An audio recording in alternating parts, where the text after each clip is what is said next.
Good day, brothers and sisters in Christ. Let me share my devotion for you today from James chapter 1, verse 19. It says, "Understand this, my dear brothers and sisters. You must all be quick to listen, slow to speak, and slow to get angry." When was the last time you felt that you are at the lowest level of your tolerance? Or something or someone badly got into your nerves or under your skin? I'm sure we all have experienced and continue to experience it, and have felt a certain level of frustrations towards that thing or a person. I myself battle with intolerance and frustration frequently, especially in the recent months that I am just at home. You know the feeling of having high energy kids around who seem capable of playing 24/7. There was this time when I tried to ask them to quiet down. They just gave me a blank stare and then after a few minutes went back striking again, doing the very thing that I requested them not to do.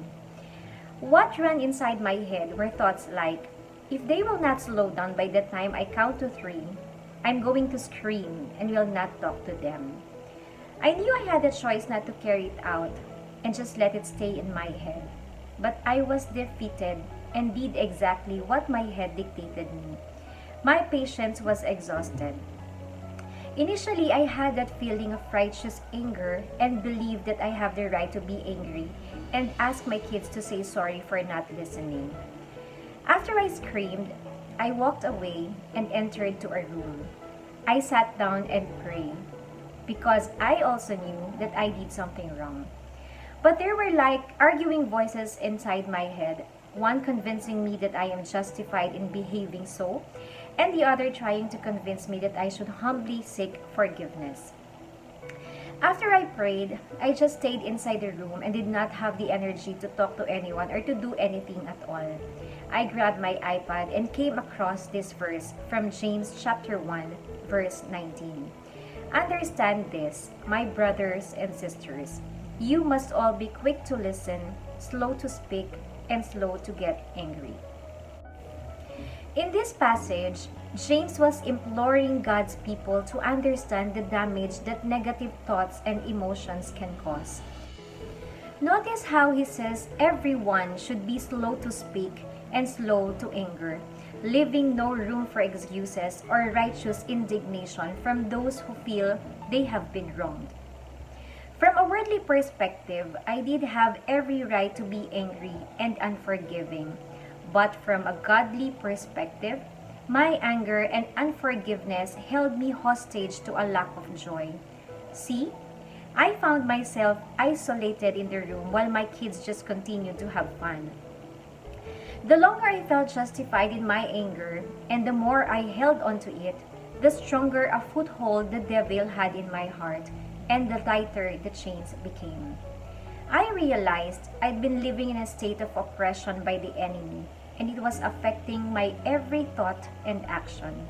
It was affecting my peace, my joy, and my happiness. I already wanted to go out and ask for forgiveness from my kids, but I felt like my pride continued to get in the way. And so I continued reading and came across James chapter 1 verse 22, which says, "Do not merely listen to the word and so deceive yourselves. Do." Through this passage, God softened my heart, making me aware that although I had forgiven with my words, I had not yet truly forgiven with my heart. I realized that as a result of my reaction, there was an overflow of negative emotions that was built inside me. It stole my happiness and took away the joy of my salvation. After reading that, I went out, hugged my kids, and asked for their forgiveness. In every area of our lives, including managing strong emotions and practicing forgiveness, God calls us to be doers of His word, not just hearers, even when nothing in us wants to. I learned something through that experience.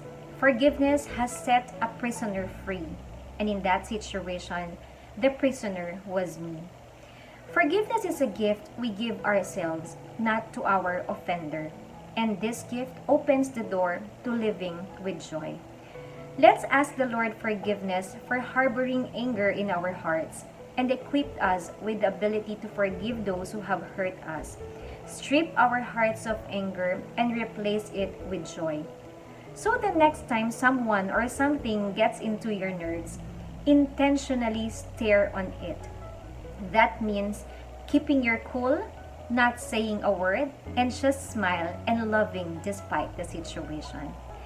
Let me end with Ephesians chapter 4, verse 26 to 27, which says, "And don't sin by letting anger control you. Don't let the sun go down while you are still angry, for anger gives a foothold to the devil. Instead of anger, choose forgiveness. Instead of bitterness, choose joy. Instead of resentment, choose love." Have a good day, everyone. To God be the glory.